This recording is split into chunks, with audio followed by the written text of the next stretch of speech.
What is up, you all? I'm Des with DesFit, and it has been a fun few weeks testing the Garmin Vivoactive 3, and today let's wrap things up in episode 4, the Phantom. Actually, I don't have a name for this episode, but if you did miss the previous episode, check out the description below for links on what I thought about the design and hardware, the interface and software, as well as the built-in activities and how well they performed. So to wrap things up, let's talk about Move IQ, some of the smartwatch features, the battery life, as well as a final verdict on what's good, what's not so good, and if this watch is actually right for you. So one of the things I didn't cover in the activities episode was Move IQ, because technically it's actually not really an activity. I'll touch on that here in just one second. But I did manage to try this out on numerous occasions for walking, running, both indoors and outdoors, cycling, both indoors and outdoors, as well as swimming and the elliptical, all of which are what Garmin says Move IQ can track, with the exception to indoor cycling, but in the interest of science, I decided to try that out. It did manage to understand indoor and outdoor walking and running, cycling outdoors, but not indoors, although it did track a higher heart rate for that time period. Unfortunately, I could not get it to register elliptical nor swimming, and I did perform those for at least 15 minutes just to overshoot the 10-minute minimum it takes to initiate Move IQ.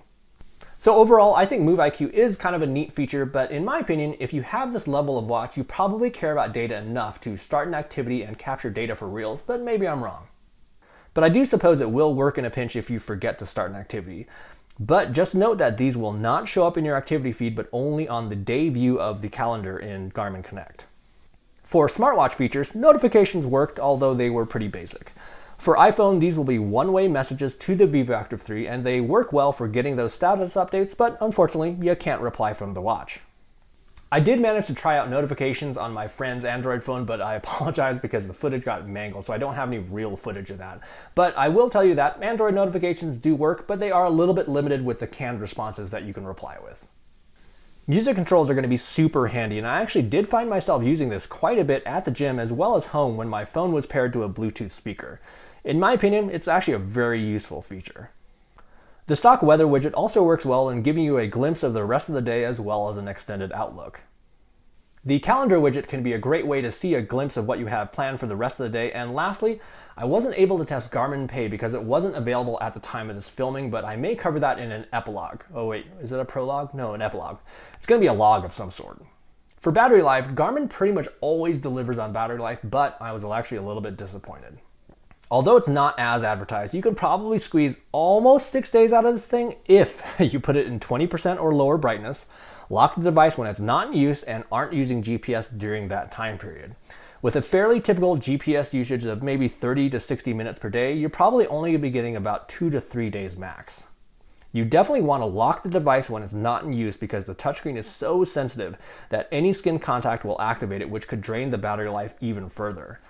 But the good news is a full charge from 3% only took a little bit over an hour. So if your watch is drained, you can plug it in for just 20 to 30 minutes before heading out for a run or ride, and you should be totally good to go, unless you're going out for that 4+ hour beast mode workout.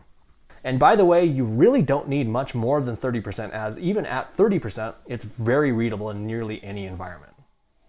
So here's what I really liked about the device. First of all, it looks great, and it's really svelte and very lightweight. It's also extremely comfortable to wear, so much so that you actually may forget that you're wearing it. The strap is made out of very nice material, but it is kind of skinny, but it's not so skinny that it's uncomfortable.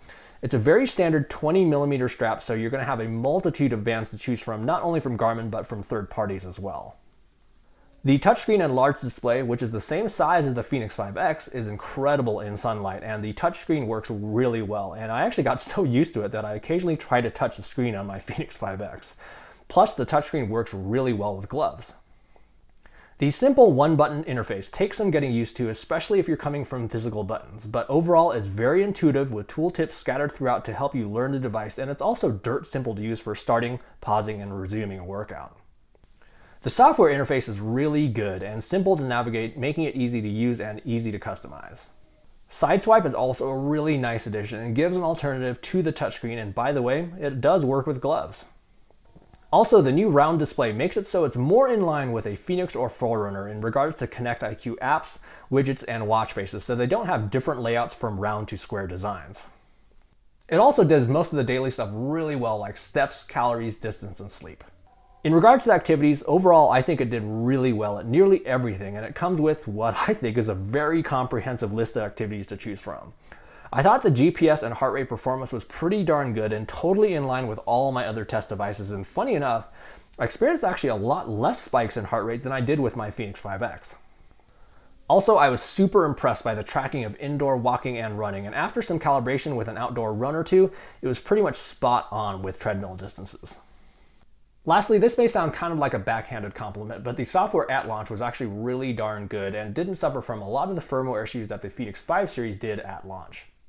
And now for things I didn't necessarily like. Although it's very lightweight, which is a plus for wearability, there's a clear difference between the build quality versus a Fenix. It's not cheap by any means, but not necessarily premium either.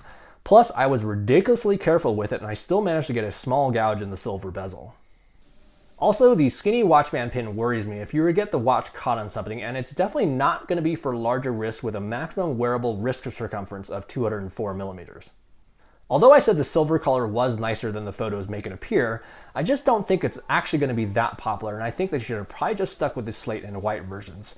Also, it does have a good design, but it's not exactly the most rugged and masculine looking, so just keep that in mind. The touchscreen is sensitive, but it's actually almost too sensitive, especially with water or sweat. There's also an odd little bluish purple hue to it in certain lighting conditions, and I wish it was a deeper black with a little bit more contrast. Sideswipe is an awesome feature in theory, but it's not as usable in the real world and can be a little bit twitchy. It only has enough memory to save 7 activities, where with the Fenix and Forerunner you can go back for months on end. The altimeter was slightly lower than test devices, with about a 5 to 8% difference with pretty much every GPS activity I did, and indoor accuracy left something to be desired in terms of floors climbed. Finally, battery life was definitely a little bit of a disappointment, considering that's a huge selling point for Garmin, so maybe in the next version it should have a little bit larger battery, and I think even a small increase in weight would barely be noticeable considering it's so lightweight already. So, the verdict. For price and value, I actually am not going to say this is good nor bad, because I actually have 2 different perspectives on this. First off, $300 is a bargain for what you get in this device in regards to the software, data, and features. But even though the design is much better than the previous Vivoactive HR and brings it closer to the Fenixes, comparing it to the Apple Watch Series 3, it makes it kind of tough to swallow at this price point. I think it probably should have been in that $270 price range with the Slate version at $300. But the great news is the price will probably drop rapidly, just like most products do 4 to 5 months after launch. Compared to the Apple Watch, if you're an iPhone owner, this is going to make the decision a little bit harder with the new Series 3, as I actually do think they are competitors, and I'll be pitting them head to head in an upcoming comparison review. But to sum it all up, I think the Vivoactive 3 really hits that sweet spot between everyday activity trackers and more serious activity trackers. If you're someone that's graduating from a VivoFit or even upgrading from the previous Vivoactive HR, this is going to be fantastic, and actually may be a little bit more watch than you need right now. But my suggestion is that if you're just starting or even trying to up your fitness game, use those capabilities as an excuse to do more and expand your fitness. Then, if you've been considering the Forerunner 235 but really wanted better looks, then this is going to work really well for you, plus you'll be getting a barometric altimeter. It also collects basic running dynamics like cadence and stride length, and honestly, most people don't need much more than that. It also pairs with standard heart rate straps as well as other sensors like Garmin speed and cadence sensors, so there really aren't any issues there unless you need more advanced data, but then you should probably be considering a 935 or a Fenix. And then finally, if you've owned or considered buying a Fenix and just thought it was way too much watch for you, or even thought that the Fenix was just a little bit too heavy, again, this is a great option and it does a lot. Honestly, I'd say more than the average consumer actually needs, but again, use that as an opportunity to get more fit.